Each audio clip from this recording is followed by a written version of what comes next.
It has been a week since the disappearance of Kate. The world is unusually quiet. Almost all of humanity has been turned into cicadas. Those that were fortunate enough to hide out from the populated areas were still humans, but they have no means of communication. In the sewers, two adversaries stared down at each other, a revitalized Viper Queen and a clearly exhausted Owl. By this point, Owl already knew that the Viper Queen was the one that had directed the SCP towards them. None of it was important, however, during that time. He needed information from the Viper Queen. A relic supposedly stolen by Oleander Sr. through the help of the Apophis. Artifact number 00623, otherwise known as the Sigaloon, a weapon that was once wielded by Siya Hari, the Nahimana god.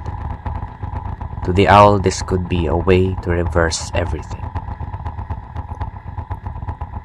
"Why do you think I'll be helping you with this?" the Viper Queen teased. Her smirk slowly faded when she watched as the Owl still stood up after getting pummeled for hours. "Where is it?" the Owl simply said. Brent and April watched intently at their screens. The chairman created his own small country called the Hive within the Philippines, a small area where Filipinos were converted into cicadas. But that wasn't the only bad thing. Oleander Jr. did a complete 180 and was now endorsing the chairman. He urged and encouraged all Filipinos to come to the Hive and have their bodies converted. Those that voted for him followed without hesitation. To them, like his father, Oleander Jr. spoke the words of salvation. If this was their destiny as Filipinos, if this is the only way to become a better civilization as a whole, they were going to sign in their names and have themselves be turned into humanoids without question. The very few that didn't were hunted down.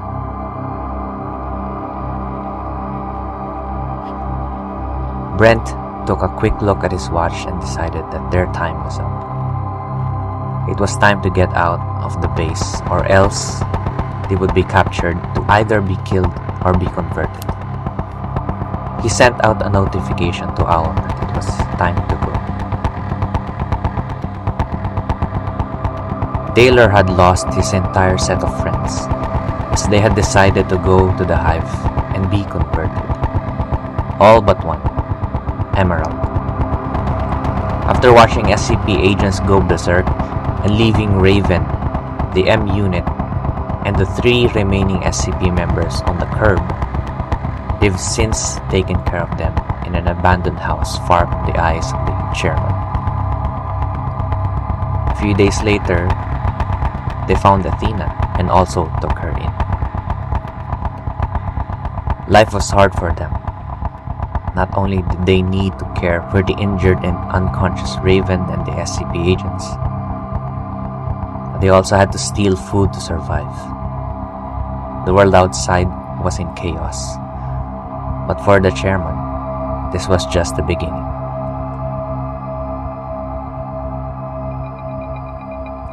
Look up.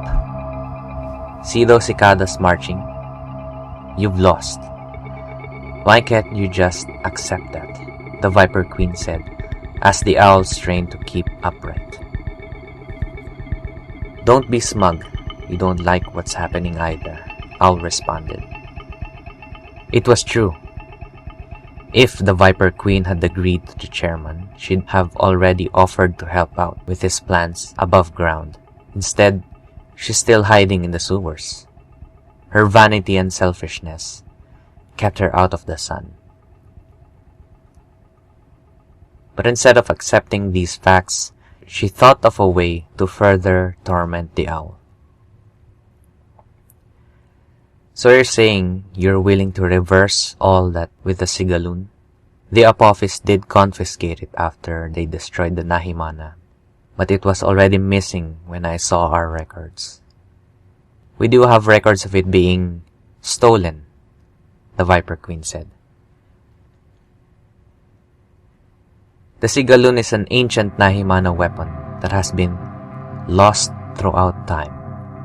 Will's father, Brent, once mentioned it to him while growing up. It was believed to be ancient tech. To the owl, this might give him an advantage over a clearly preternatural kind of adversary. This to the owl was like turning to God as a sort of last resort. No amount of tech can fight our chairman, he realized. You've been tracking it. Where was it last seen? Owl asked. Mount Panginraon, the Viper Queen replied, excited that the owl would be going on some needless journey and hardship before slowly dying at the hands of the chairman. Without a word, Owl turned his back and walked away, leaving the Viper Queen surprised.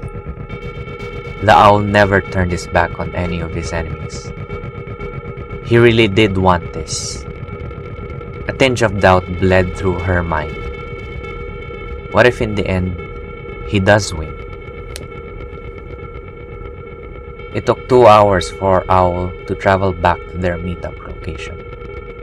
Even flying at this point was hard, as he had to keep repairing his glitching wings mid-flight and withstand sudden falls to different buildings and trees.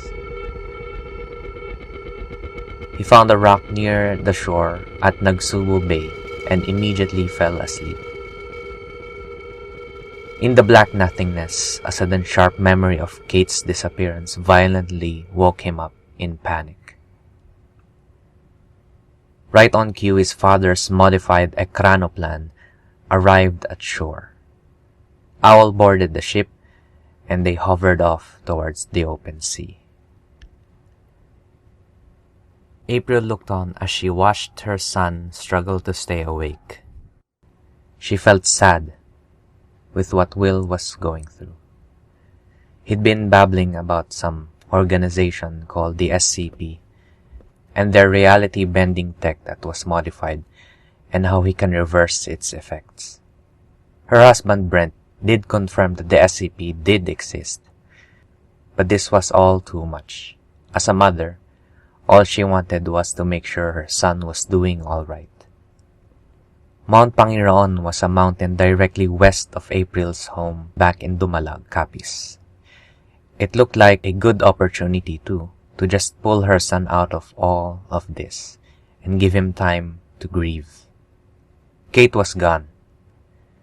Will had to accept that one way or another, or he'll just burn out too fast.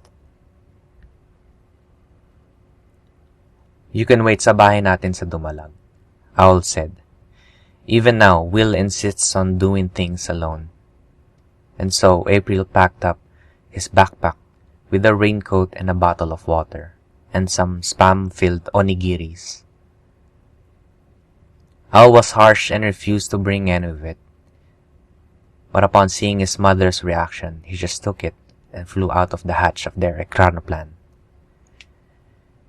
April shed a tear, but Brent comforted her. Will's sister, her husband, and their daughter watched as the owl flew with broken wings at dusk.